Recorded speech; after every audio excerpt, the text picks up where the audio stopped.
Soir.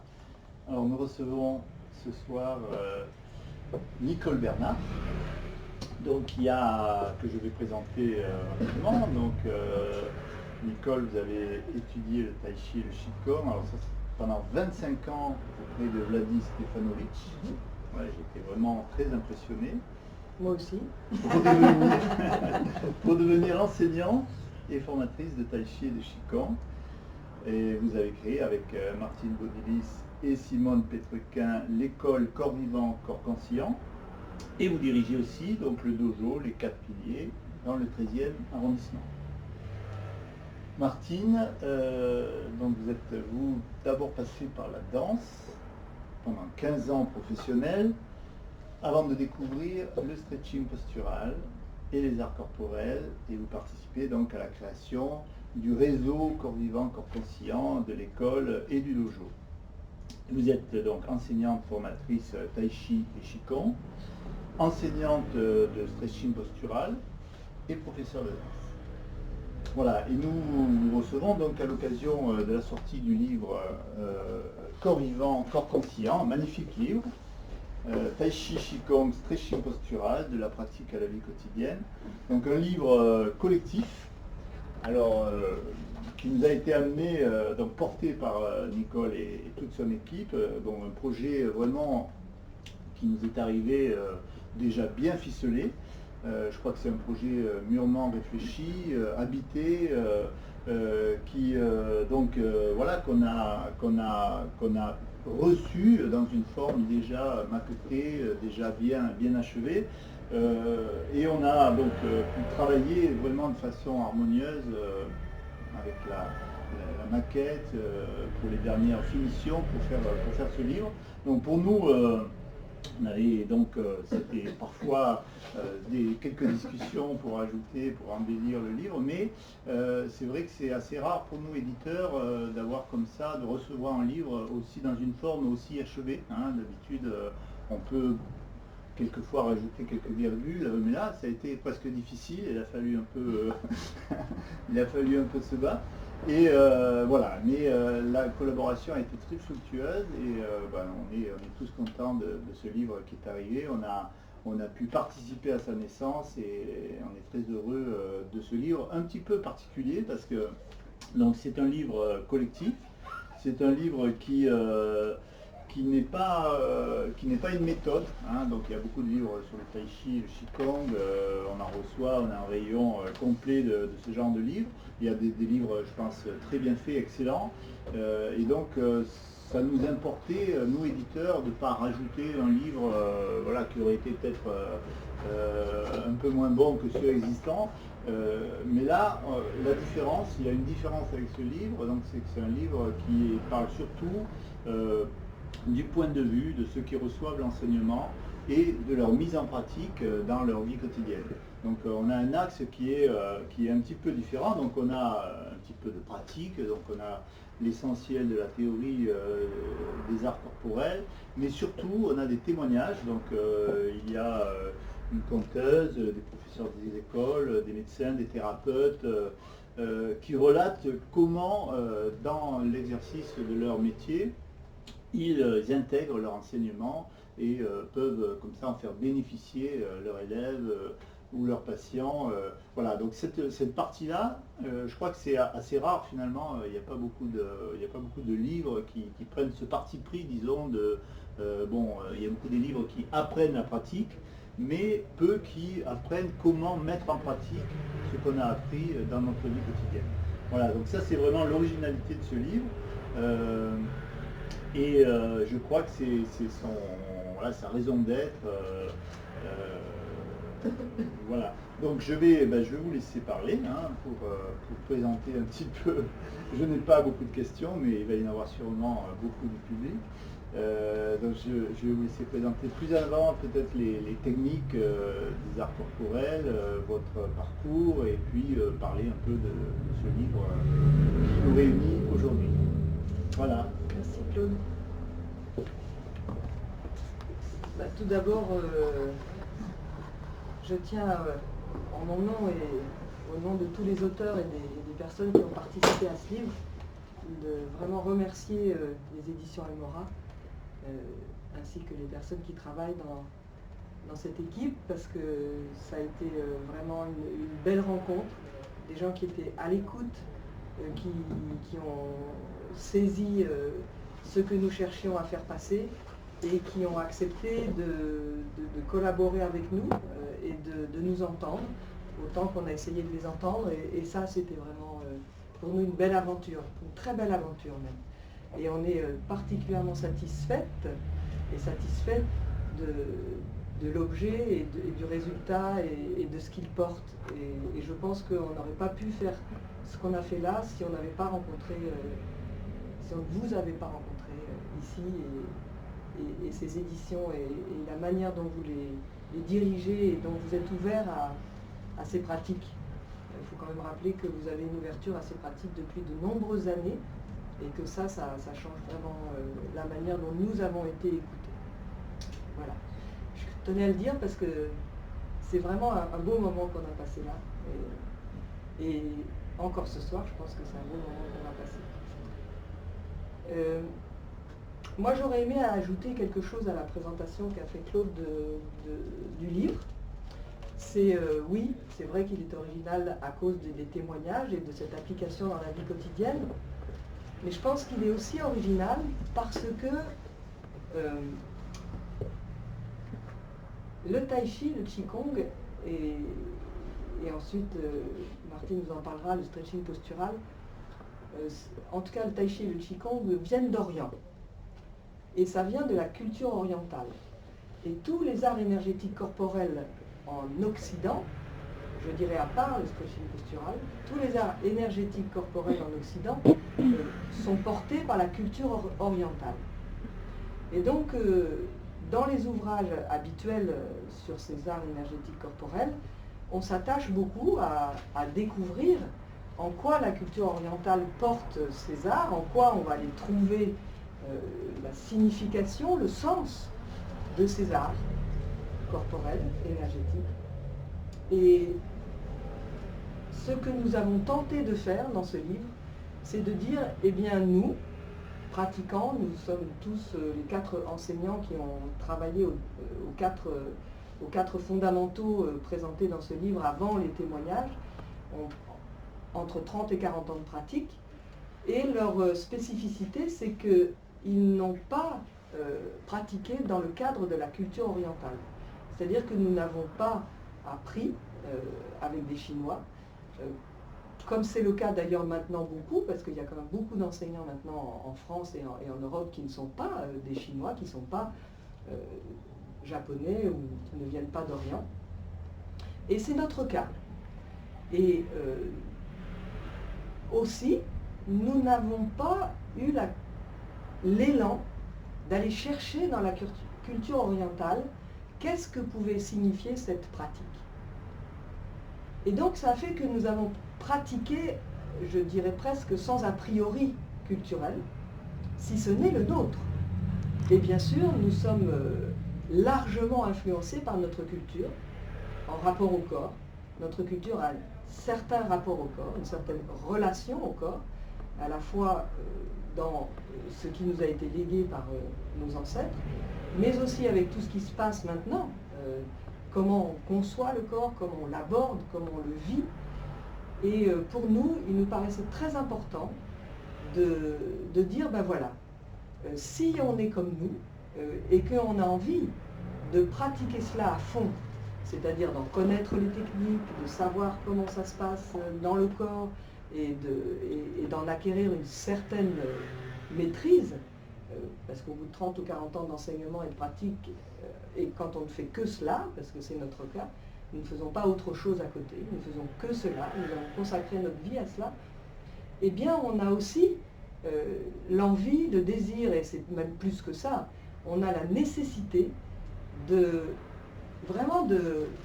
dire mais qu'est-ce que ça veut dire pour moi qui suis quelqu'un qui est élevé dans la culture occidentale, qui était élevé dans une civilisation telle qu'est la nôtre maintenant, dans la société telle qu'est la nôtre pour moi maintenant, eh bien, qu'est-ce que ça veut dire pour moi? Et le début de ce livre, la première partie, c'est une réponse à cela.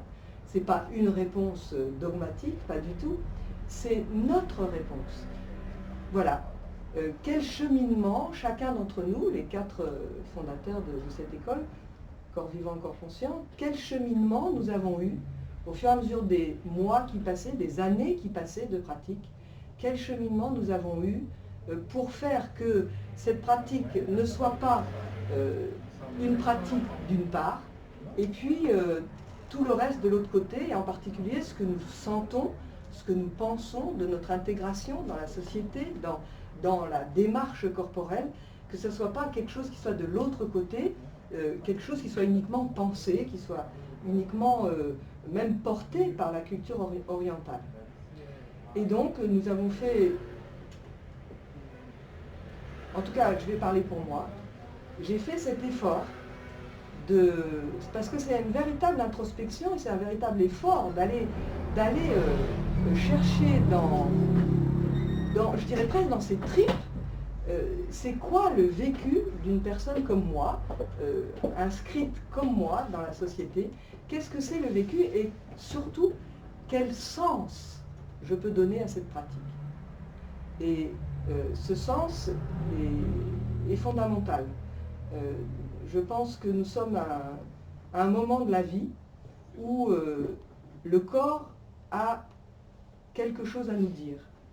Et ce qu'il a à nous dire, ce n'est pas ce que, par exemple, les sciences psychologiques et psychothérapeutiques peuvent dire sur le corps. Ça, c'est comment la conscience et comment le langage peut impacter le corps. Et on parle beaucoup de psychosomatique, et bien sûr que c'est fondamental et qu'on s'en est rendu compte qu'il y avait un rapport très étroit entre ce que je sens, ce que je pense et ce que je vis corporellement. Pour nous, il s'agit d'autre chose. Il s'agit de voir que si le corps est travaillé par son intériorité, c'est-à-dire avec son énergie, avec son souffle, avec le vécu intérieur qu'on peut en avoir, sensation, perception, respiration, souffle, bien entendu, qui va avec, eh bien, ce corps-là, s'il est vraiment travaillé, peut réensemencer la pensée, peut réensemencer le sens de ce que nous vivons. Et c'est ce que j'appelle le redonner du corps.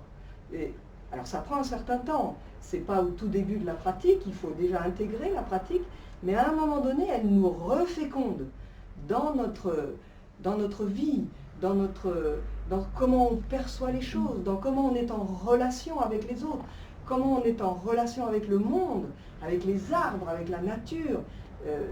Et alors quand ça nous réensemence de cette façon, quand ça nous nourrit à nouveau, alors c'est un grand bonheur.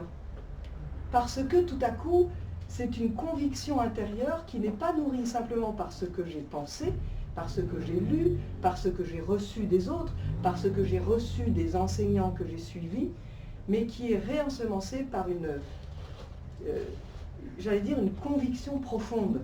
Parce que c'est une conviction qui vient des cellules, c'est une conviction qui vient du ventre, c'est une conviction qui à un moment donné fleurit et nous parle.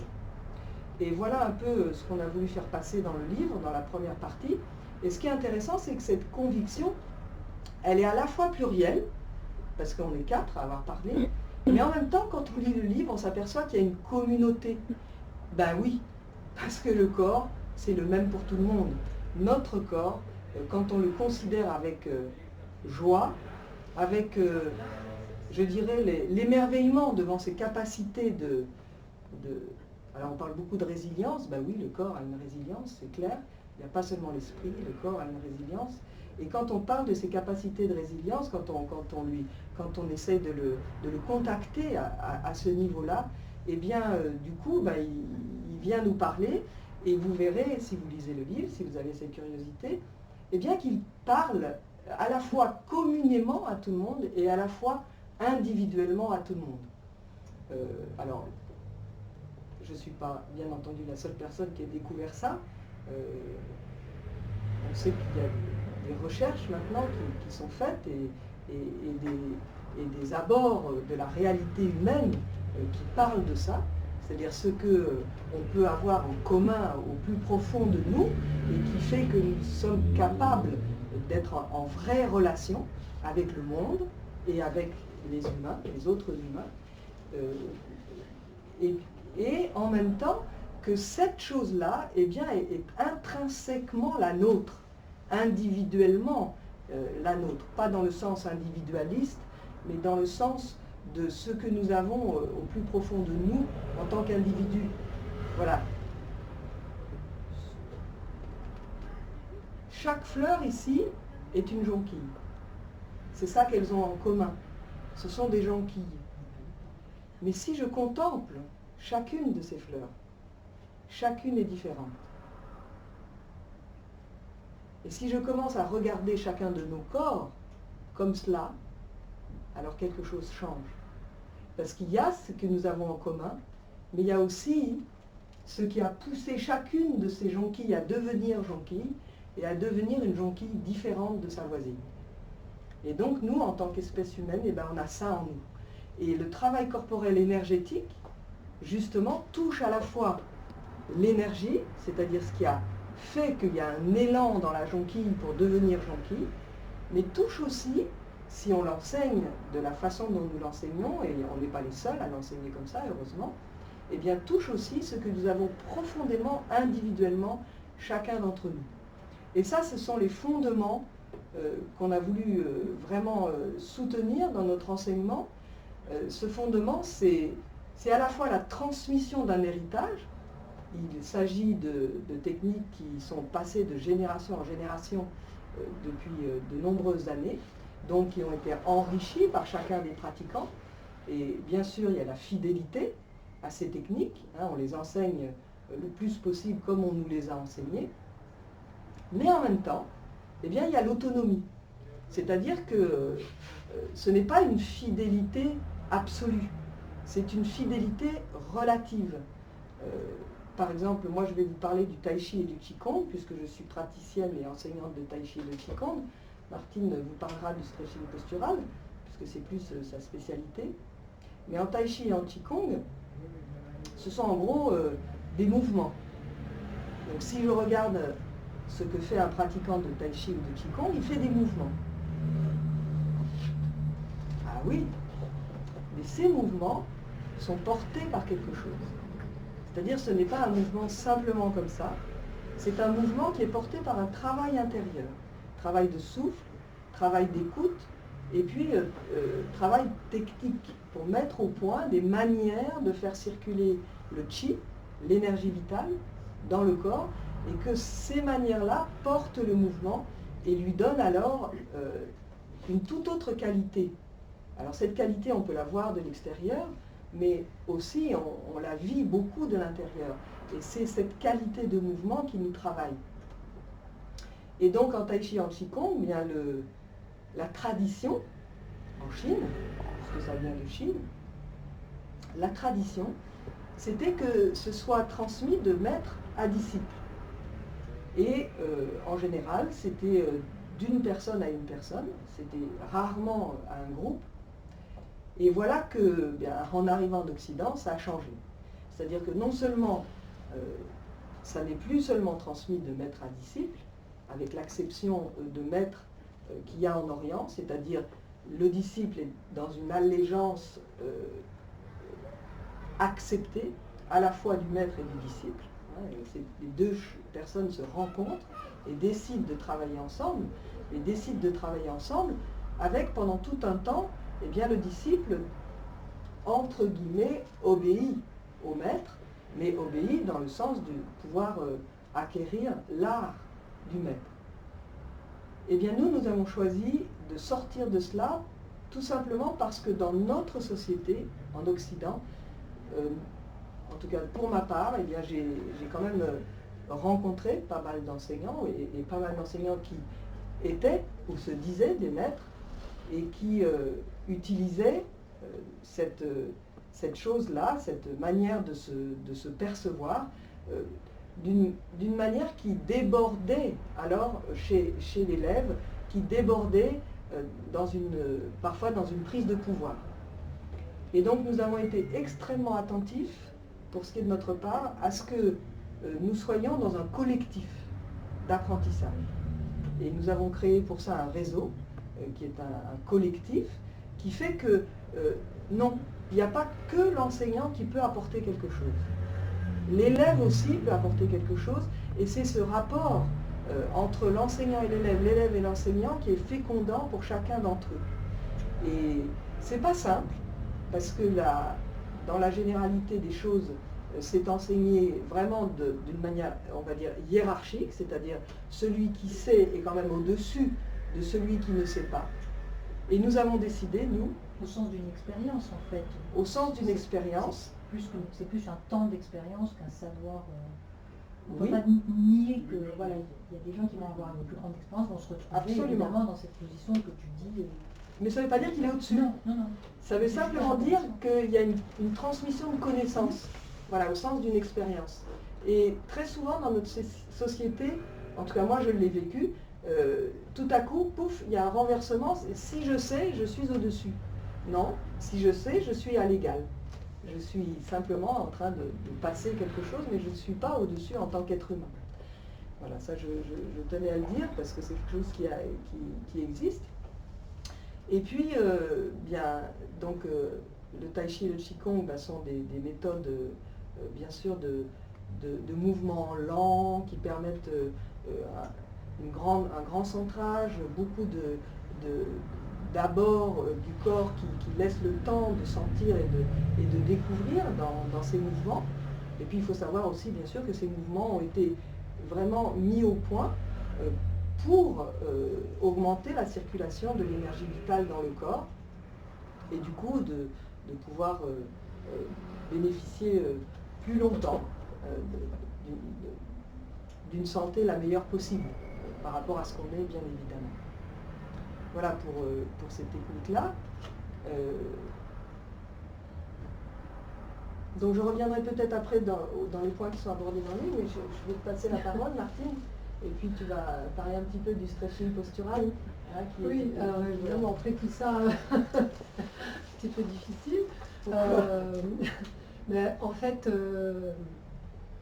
il faudrait peut-être situer, le stretching postural, c'est une méthode qui a été créée par un homme qui s'appelle Jean-Pierre Moreau, qui est décédé maintenant, et qui était kiné dans les années, il a élaboré sa méthode dans les années 60, et c'était quelqu'un qui était passionné par le corps.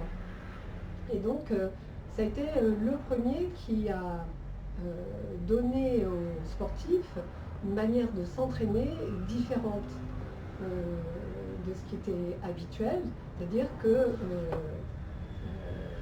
quand on s'entraînait, il fallait transpirer, il fallait sentir qu'on se fatiguait, et lui, il a donné tout à fait une autre façon de travailler les étirements et la préparation corporelle à des efforts quand même de haut niveau. Et ce qui est amusant, c'est de voir que Jean-Pierre Moreau aussi, c'est un occidental, et qu'il a créé cette méthode corporelle qui va aussi chercher l'intériorité. Et d'ailleurs, le cœur de cette pratique, c'est le travail sur les tensions musculaires. Et il a beaucoup travaillé sur le tonus,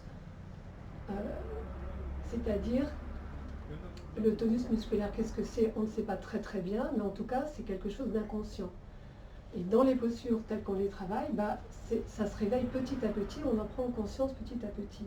Et de cette façon-là, ça ressemble effectivement à ce qu'on peut trouver aussi en tai chi, en qigong, c'est de réveiller et de mettre au grand jour cette intériorité, ce qui vient du centre du Tantian, on appelle ça le Tantian en tai chi qigong. Et donc c'est un occidental qui a été, lui il avait fait évidemment du judo aussi, mais je pense qu'il a dû être influencé par certaines techniques orientales, et on a fait quelque chose de très très contemporain, et qui est, moi je trouve, intéressant, parce que tout le monde peut avoir accès à ça. Il n'y a pas besoin justement de connaître la culture indienne, il n'y a pas besoin de s'y consacrer des heures et des heures par semaine. Non, chacun vient et a les bénéfices de ce travail corporel profond très très rapidement. Et pour moi, le stretching postural, c'est vraiment une méthode qui est très très complémentaire du Tai Chi Qigong. Moi, je viens de la danse, et quand j'ai commencé à faire ce stretching postural, j'étais vraiment étonnée d'abord de ce que ça pouvait donner comme efficacité d'un point de vue de la posture, de la souplesse, et aussi du renforcement musculaire, de la force musculaire. Intéressant parce que tout le monde peut avoir accès à ça. Il n'y a pas besoin justement de connaître la culture indienne, il n'y a pas besoin de s'y consacrer des heures et des heures par semaine. Non, chacun vient et a les bénéfices de ce travail corporel profond très très rapidement. Et pour moi, le stretching postural, c'est vraiment une méthode qui est très très complémentaire du Tai Chi Qigong. Moi, je viens de la danse, et quand j'ai commencé à faire ce stretching postural, j'étais vraiment étonnée d'abord de ce que ça pouvait donner comme efficacité d'un point de vue de la posture, de la souplesse, et aussi du renforcement musculaire, de la force musculaire. Et c'est là que, à force de pratiquer, je me suis rendu compte que cette force musculaire, cette souplesse, eh bien, c'était aussi de l'énergie. Alors, quand on est pratiquant de Tai Chi, très souvent on regarde ce travail musculaire un petit peu de loin, en disant oui, c'est du muscle. Comme un peu les intellectuels pourraient dire ah ben c'est du muscle. Ben oui, ben le muscle, il est générateur d'énergie. Et en fait, toutes ces techniques-là, Tai Chi, Qigong, stretching postural, se situent dans un continuum, et Yann en a très bien parlé, ce qu'il appelait du grossier au subtil. Alors le grossier, ça pourrait être le stretching postural, ça peut être ce travail musculaire. Et puis on se rend compte qu'en fait, alors évidemment grossier on pourrait le discuter, c'est un petit peu connoté, hein, mais ça veut dire grossier, c'est ce qui serait proche de ce qu'on peut toucher, de la matière, de ce qui est un petit peu plus compact. Et en fait, on se rend compte quand on pratique le stretching postural qu'on se retrouve de temps en temps dans des états de corps qui sont très très différents de ce qu'on peut vivre dans la vie de tous les jours, et qu'en fait on est traversé par des ondes, par des champs énergétiques. Et voilà, c'est pour ça qu'on travaille ensemble depuis longtemps, et que le postural fait vraiment partie de ces techniques, Jean-Pierre Moreau les appelait ces techniques posturales vieilles comme le monde, parce qu'elles nous viennent effectivement de très très loin, et ça a été transmis dans l'humanité. Et quoi dire d'autre pour la technique du stretching postural, pour cette méthode, c'est une méthode qui est très efficace, on pourrait dire, pour améliorer les tensions. Alors, les tensions musculaires, on travaille nous sur le système musculaire, évidemment. Moi, je suis très attachée à cette notion d'unité du corps, et de ne pas séparer le corps, ce qu'on appelle le corps, les muscles, l'énergie, et puis l'esprit. Et dans la technique, il y a vraiment cette alternance entre nous faisons des contractions musculaires profondes. On va aller chercher les muscles profonds, ce sont ceux qui préparent au mouvement, qui préparent à l'action. Et puis, une fois qu'on a bien contracté, qu'on a bien été chercher cette matière, eh bien, nous allons pouvoir relâcher. Et c'est de cette contraction et de ce relâchement que va naître une ouverture, et que va naître un étirement, et donc un changement de corps.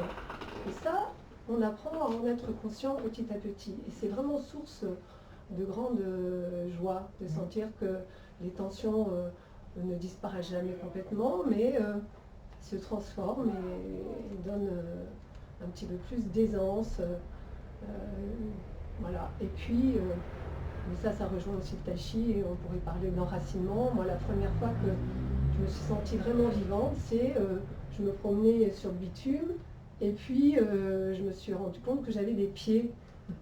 Et ça, cette conscience-là, qui a surgi de je ne sais où, eh bien, ça m'a donné cette sensation d'être très vivante. D'être plus vivante, un peu plus que tout à l'heure où je ne sentais pas mes pieds et où je ne sentais pas non plus cette place dans le monde, voilà, la terre, l'univers, et puis tout ce que je croise, les amis, les humains, les animaux, et puis les arbres. C'est tout ça, le travail corporel, le tai chi, le stretching. Alors oui, on pourrait parler beaucoup de la technique. Pour moi, le stretching, c'est l'art de la posture, comme le tai chi, c'est l'art du mouvement énergétique ou l'art de manifester le subtil dans le mouvement. Eh bien, ça serait l'art de manifester le subtil dans la posture immobile, le stretching postural. Voilà. Et ce qui est intéressant, tu le dis souvent, c'est que le stretching postural travaille aussi avec le souffle. Oui, bien sûr, bien sûr. Le souffle, ça c'est sans cette respiration, sans ce travail de respiration et de conscience de la respiration qui nous met en éveil. Pour moi, on ne peut pas séparer, c'est pour ça que c'est une méthode à part entière, on ne peut pas séparer une manière de respirer, une manière de porter attention à une respiration, et puis une forme posturale. Si je vous fais ça, vous allez me dire, ah ben oui, je connais ça, on en voit dans le yoga, il y en a, dans plein de pratiques, il y en a. Oui, mais comment je l'habite avec le souffle, et avec l'attention que je porte au souffle et à ce que je ressens à l'intérieur, ça donne quelque chose de très différent, une manière de me vivre très différente. Est-ce que c'est un souffle très différent, effectivement? Je ne sais pas si, parce que, bon, je suppose dans le yoga on travaille le souffle aussi, donc je ne peux pas vraiment dire que c'est ça qui différencie, mais c'est vrai que le souffle en stretching postural, il m'a l'air assez caractéristique en fait. Ce qu'on fait. Est-ce que c'est vraiment propre au stretching? C'est propre, cette manière de respirer, oui, c'est propre au stretching postural. Et c'est là, à mon avis, oui, c'est ça, et c'est une manière d'être vigilant. Et c'est en travaillant ces choses-là que petit à petit, on devient plus conscient et plus en éveil. Ça permet de capter l'attention. Oui, c'est-à-dire que c'est pas quelque chose de naturel en effet, donc le corps et l'esprit ensemble, mais qu'est-ce que c'est que cette chose-là? Ça nous met en éveil. Et puis d'un point de vue, tout simplement, ça nous permet, en maintenant cette respiration, ça permet de ne pas aller au-delà de ses limites. Ça permet de se protéger. Ça calme déjà par le rythme Oui, régulier oui. de regarder, ce qui est très difficile parce qu'on Bien devient sûr. des locomotives. Oui, donc ça nous empêche d'aller trop forcer, parce que ça, moi je vois beaucoup chez mes élèves, et parce que je pense qu'on est dans une société où on nous pousse à ça, à forcer, à y aller. Eh bien, si tu gardes ce rythme de respiration en conscience, tu prends conscience de tes limites, mais tu ne vas pas aller au-delà. Moi, j'aimerais rajouter quelque chose à ce sujet, c'est que c'est une véritable rencontre entre le tai chi, le qigong et le stretching postural. Parce que tout à coup, des praticiens ayant une certaine expérience, c'est nous nous rendons compte qu'en fait, cette technique d'étirement des muscles profonds qu'est le stretching postural et la technique de souffle particulière que vous avez soulignée fait que tout à coup, dans une forme d'étirement et de travail, on va s'appuyer obligatoirement sur le Tan Tien, c'est-à-dire sur le hara, sans le nommer, sans le dire, mais on va s'appuyer obligatoirement là-dessus, sur ce centre énergétique du corps, qui est à la base même du travail du Qigong et du Tai Chi. Et donc tout à coup, voilà que deux techniques apparemment très éloignées l'une de l'autre, une occidentale totalement, une qui viendrait d'Orient, se rencontrent et sont d'une complémentarité qui est absolument phénoménale. Et les effets de corps dont parle Martine en stretching postural, où tout à coup on se sent dans un état de posture vivant, avec ça circule et tout, sont particulièrement dus au fait qu'il y a ces deux choses qui sont liées ensemble, qui sont l'appui sur le centre énergétique du corps grâce à ces techniques de souffle particulières portées dans le stretching postural et ces contractions profondes. Ce qui fait que quand quelqu'un fait du stretching postural et passe ensuite au tai chi, eh bien il y a une espèce d'intercomplémentarité qui fait que tout à coup le corps, ça n'a pas besoin de passer par là, le corps comprend de mieux en mieux vers où il est emmené, vers où il va. Et après, ce qui est intéressant, c'est que du coup, eh bien, comme le disait Claude, ben, ça passe dans la vie quotidienne. Et nous avons voulu beaucoup pousser, en particulier les professionnels, parce qu'on se dit que s'ils arrivent à le passer dans leur profession, ben ça rejaillit sur beaucoup de monde. Nous avons voulu beaucoup pousser les professionnels à prendre ce qu'ils pouvaient de ce qu'ils avaient appris avec nous, à prendre ce qu'ils pouvaient, ce qu'ils avaient intégré, et à le redonner dans leur profession. Ce qui est une attitude qui est pas très répandue, parce que bien entendu, le tai chi est un art énergétique corporel, et en tant qu'art est quelque chose de complet, et on a tendance donc à dire, bah, soit on le fait complètement, soit on ne le fait pas. Et nous on a dit, bah non, vous pouvez en prendre des petits bouts, et puis en faire ce que vous pouvez, ce que vous voulez, ce que vous arriverez à en faire, parce que nous n'avons pas autant d'expérience que vous dans votre profession. Je pense aux médecins qui ont écrit dans le livre, aux thérapeutes, aux éducateurs. Nous n'avons pas travaillé 30 ans en médecine, 30 ans en psychothérapie, 30 ans en tant qu'enseignant, 30 ans en tant qu'artiste. Donc vous avez, vous, des dons là-dedans, vous avez, vous, des capacités, et si dans ces capacités, vous ajoutez ce que vous avez trouvé avec ces techniques-là, eh bien, qu'est-ce que ça donne? Et le livre, Corps vivant, corps conscient, eh bien c'est ça. C'est un témoignage de qu'est-ce que ça donne quand j'ai une profession que j'ai déployée avec passion et que j'ai pu prendre de ces techniques-là quelque chose pour je dirais, pour dynamiser, pour apporter un peu encore quelque chose d'autre dans ma profession.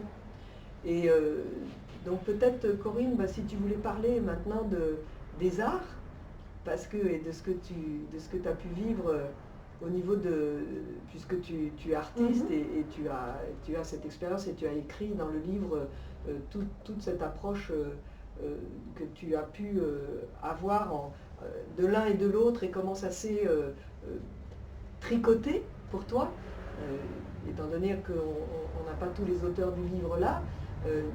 Avant que tu parles, je vais juste dire que bah, ce qui est intéressant, c'est que par exemple les deux médecins qui ont écrit ont écrit en témoignant très simplement de voilà, j'ai d'abord essayé ça, et puis après j'ai fait ça, et puis après j'ai fait ça, et puis ça fait ça avec mes patients, alors j'ai essayé encore ça, et puis mes patients ils ont réagi comme ça, et puis petit à petit comment ils ont pu élaborer leur propre pratique des arts énergétiques dans leur profession.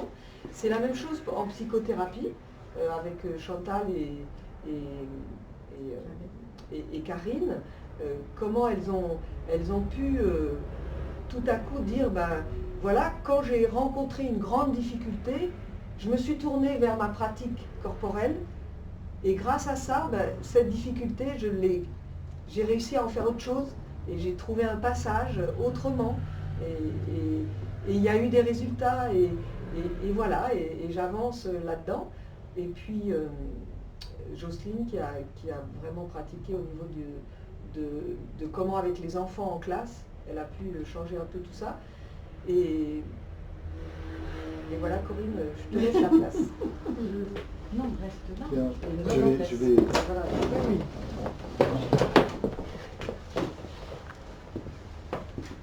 C'est toujours, quand on est un peu pour point dans une question comme ça, c'est pas facile. C'est plus facile d'écrire.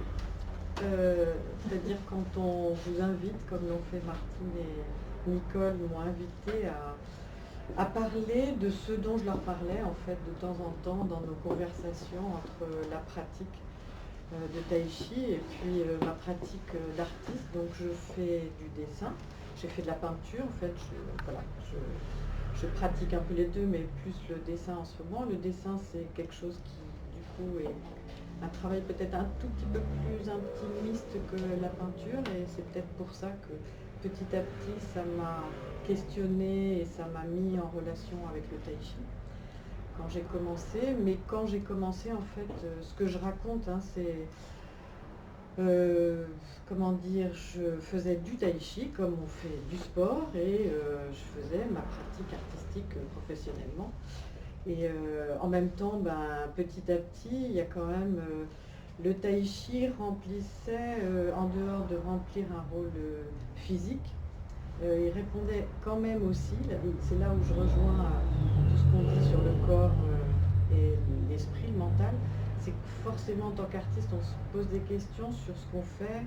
On a une pratique qui est aussi physique.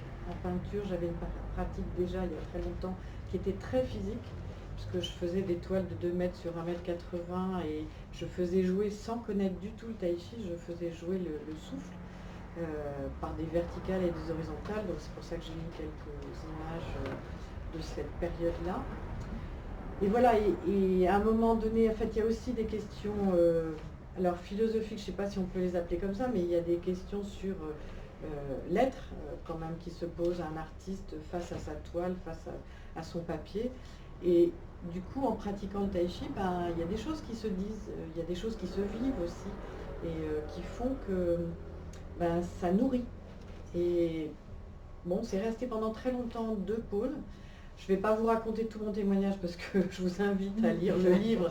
Il y a beaucoup de témoignages qui sont fort intéressants, et le mien est une toute petite partie. Mais c'est juste de dire qu'à un moment donné, en fait, entre ces 2 éléments, voilà, on va dire principaux, il y a un moment donné où on essaye, un peu par la volonté de faire rentrer les deux l'un dans l'autre, parce qu'on se rend bien compte que ça se nourrit, puis ça marche pas, enfin on n'y trouve pas son compte en tout cas, puis ça se sépare, puis ça revient, puis à un moment donné on se pose même plus la question, et tout d'un coup, ah oui, en fait, non mais c'est déjà dans mes dessins en fait, j'ai même pas besoin de me poser la question, c'est là, voilà. Donc ce n'est qu'un résumé pour dire mon expérience. Et donc voilà, et du coup maintenant je ne me pose plus la question, je pratique à ma façon, c'est-à-dire bien sûr je pratique, mais j'ai mes KO, et c'est ce que j'aime beaucoup dans ce livre, ça je tiens à le dire, parce qu'il a fallu, pour d'autres raisons que je vais vous expliquer, je l'ai lu, relu. Et donc, ce que j'ai beaucoup aimé, c'est comme ça que moi j'ai essayé de l'écrire, mon témoignage, je ne voulais pas de ce type d'histoire où on vous dit un jour j'ai rencontré le tai chi et tout a changé. Eh bien non, c'est pas comme ça. Et ce que j'aime beaucoup, c'est que toutes les personnes, que ce soit Nicole, Martine, et ça c'est très important parce que c'est nos enseignantes quand même qui nous suivent et qu'on suit depuis très longtemps. J'aime beaucoup comment elles racontent leur histoire à elles, avec aussi ce qui est la pratique pour tout le monde, c'est-à-dire que tiens, j'ai réussi tous les jours à faire du tai chi tous les matins, c'est moi qui parle, c'est pas elle, et puis à un moment donné, maintenant j'ai lâché. Alors c'est pas elles leur histoire, mais ce que j'aime, c'est quand elles racontent leur histoire, c'est ça aussi qui est à l'intérieur, c'est une vraie histoire, c'est-à-dire c'est pas voilà, c'est pas tout beau, c'est pas tout facile, mais il y a plein de questions, et c'est ça qui est intéressant dans ce livre, c'est toutes les questions que tout le monde se pose, les médecins dans leur pratique, dans ce qui a marché, ce qui n'a pas marché, voilà. Donc c'était pas facile d'écrire un texte, c'est jamais facile d'arriver à dérouler comment les choses se sont tissées, parce que quand on est déjà loin, en fait, on ne sait plus comment petit à petit ça s'est tissé. Moi, je sais en tout cas que ce que je ne dis pas dans le témoignage, mais j'y pense maintenant, c'est que avant complètement de pratiquer le tai chi, j'avais vraiment des hauts et des bas d'humeur, des moments de mélancolie profonde. Voilà. L'art, le milieu de l'art et le travail artistique mènent souvent à ça. Et je me suis rendu compte à un moment donné, en pratiquant beaucoup plus, que vraiment j'étais très joyeuse, que j'avais une joie de vivre. Et du coup, là, ça m'a posé des questions, mais dans le bon sens, en me disant, bon, ben là, il y a forcément quelque chose qui se passe. Alors, je ne parlais pas de j'ai le chi qui sort, etc. Pour moi, c'est des mots qui sont difficiles à mettre sous une sensation, parce qu'elle est très furtive, mais voilà. Je voulais quand même ajouter une chose importante, parce que Corps Vivant, Corps Conscient, et principalement Nicole et Martine, quand elles m'ont invitée à faire le témoignage, m'ont aussi invitée en tant qu'artiste à m'occuper du suivi et de la réflexion sur la maquette du livre. J'ai été très touchée par cette invitation. Et après, j'ai été très prise par cette invitation qui m'a, avec l'aide d'Almora, on peut que remercier les éditions pour tout le travail qu'on a fait ensemble. Mais donc, moi j'ai choisi, je suis artiste, ma formation est une formation d'artiste aux Beaux-Arts de Paris, donc je n'ai aucune formation de graphisme. Par contre, j'ai une monographie sur mon travail que j'ai suivie avec le galeriste qui l'a édité, donc j'avais déjà fait ça et j'avais compris quelques écueils et à quoi il fallait faire attention.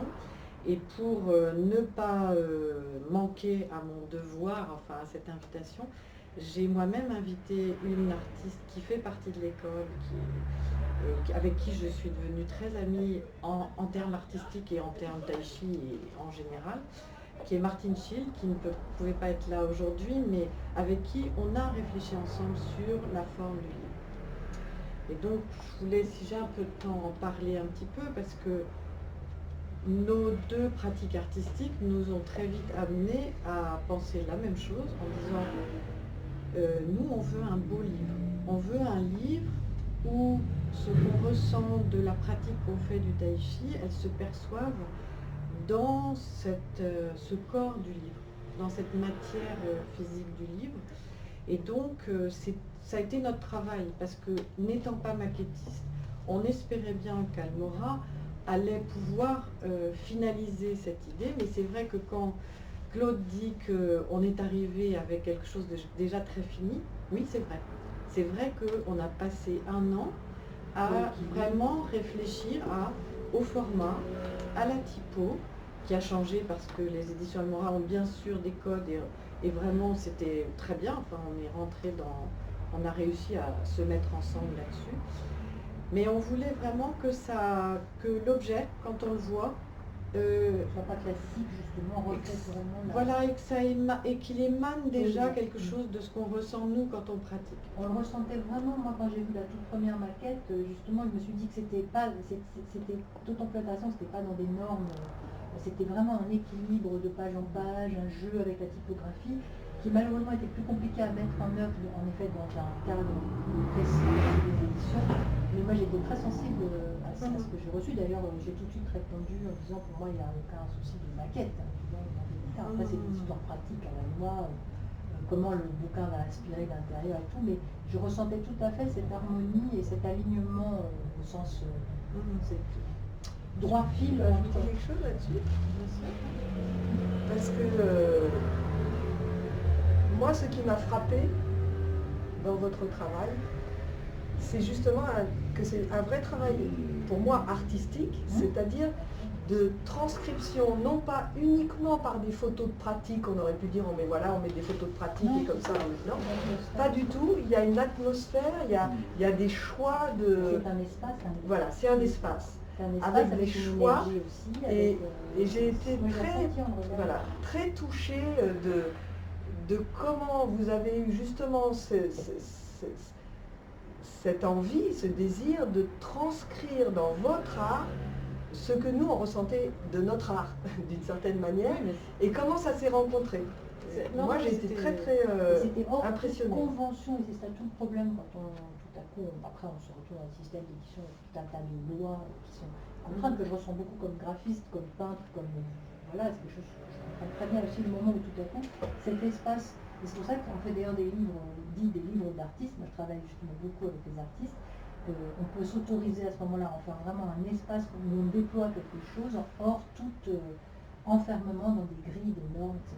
Là, c'était toute la difficulté. On peut peut-être préciser, Carole, que tu as fait la couverture, non, parce que tu donnes une parole là qui a connaissant le livre, donc je voulais juste préciser ça. J'avais quand même quelques petites choses à détailler sur ce livre, c'est-à-dire que donc on a voulu un bel objet, on a voulu que ce corps, cette matière du livre, voilà, quand on le voit et quand on le feuillette, moi je suis une amoureuse des livres, des beaux livres, et j'avais besoin que ce livre ne soit pas ce que j'ai vu moi souvent dans des livres que je lis par ailleurs sur des pratiques physiques, où ça peut être assez austère, ce qui n'est pas le cas, ceci dit, des éditions Almora. Donc quand j'ai appris qu'on était prise, que Almora nous voulait bien éditer le livre, j'ai regardé tout de suite avec Martine sur internet savoir quel aspect avaient ces livres, et je me suis dit intérieurement, on s'est dit toutes les deux avec Martine, on dit c'est super parce que la ligne est très, voilà, c'est déjà une ambiance très colorée, des beaux livres, il y a quelque chose qui est déjà là. Et donc le rythme et les silences qu'on peut voir dans le livre, en fait, tout le graphisme qu'on a réfléchi, c'était un peu de reprendre l'esprit de l'école. Et l'esprit de l'école, c'est de dire, la personne, quand elle arrive, premier cours, elle ne connaît rien de ce qu'on est en train de pratiquer. Dès la première séance, les enseignants font sentir par les mains, donc c'est pas par hasard qu'il y a des mains sur la couverture et qu'on les retrouve à l'intérieur, c'est les mains qui deviennent la première sensibilité qu'on peut avoir de comprendre qu'est-ce qu'on travaille. Et ce que j'aime dans cette école, c'est que vraiment, débutant, tout de suite, on est mis dans un bain, on n'attend pas des années pour arriver à sentir le chi. Il y a quelque chose tout de suite qui peut être palpable, donc dans ce côté pratique. Et ce qu'on voulait, c'est ça, c'est que le livre relate de ça, et aussi de ce dont a parlé Nicole aussi sur la relation justement entre, dans cette pratique, en fait, il y a toujours cette notion d'être à la fois centré en soi-même, mais aussi tout le temps en relation avec les autres. L'enseignant est tout le temps en relation avec la personne à qui il transmet, dans une sorte d'égalité justement. Et tout ça, on voulait l'offrir au lecteur aussi, dans cette appréhension des textes, c'est-à-dire le rebond aussi entre les images, le confort du lecteur, c'est-à-dire comment on met un texte si dense et si intéressant, comment on fait que le lecteur ne lâche pas ou ait envie d'y revenir. Donc c'est un peu des couleurs, c'est des écarts, c'est des espaces, c'est un vers là tout d'un coup qui arrive, qui tout d'un coup vous réveille en disant c'est là. C'est des photos qui ne sont pas centrées sur la page, mais qui sont quelquefois décalées et qui donnent une respiration et un rythme, parce que c'est exactement ce qu'on travaille. Donc c'était de donner tout cet aspect-là des choses et de créer des repères, donc une facilité de lecture par les repères. Quand on parle des médecins, donc tous les témoignages, il y a des petits onglets, enfin c'est pas des onglets mais des petits titres qui vous pouvez vous repérer tout de suite. Voilà. Super.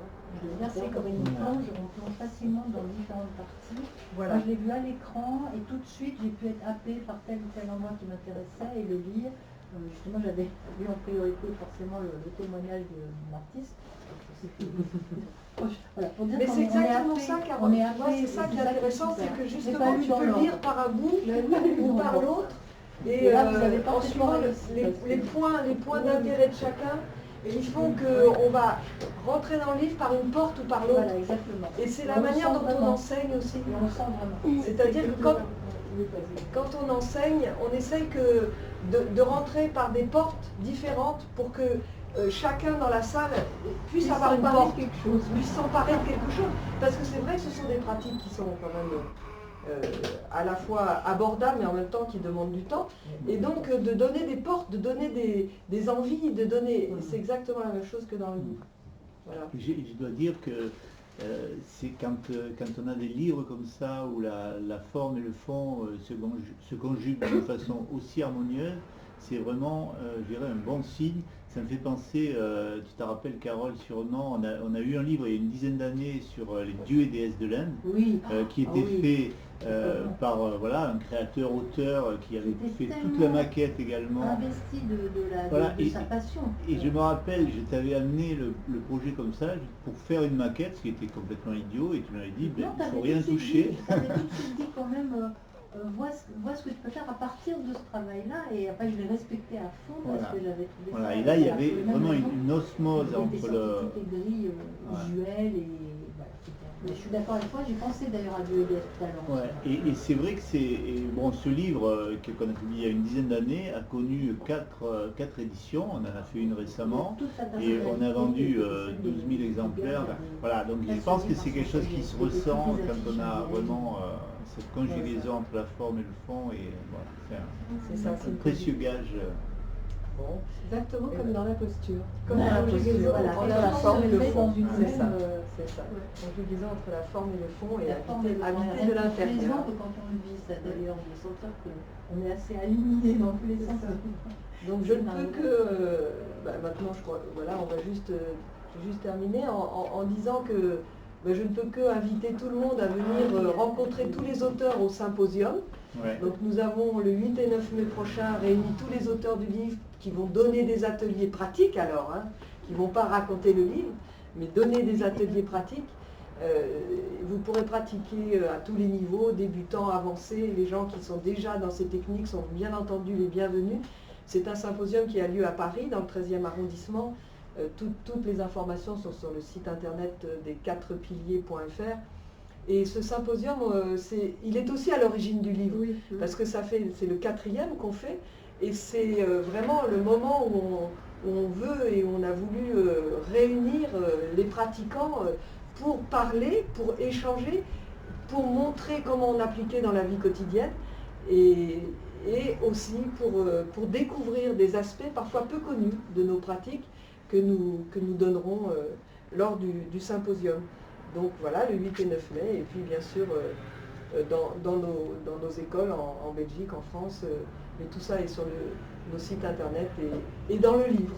Donc voilà, lisez le livre et je vous remercie beaucoup de tous ces témoignages et de votre attention. Voilà, on se sent bien ici. Ah bah ça c'est... Bien, merci. Merci. Merci.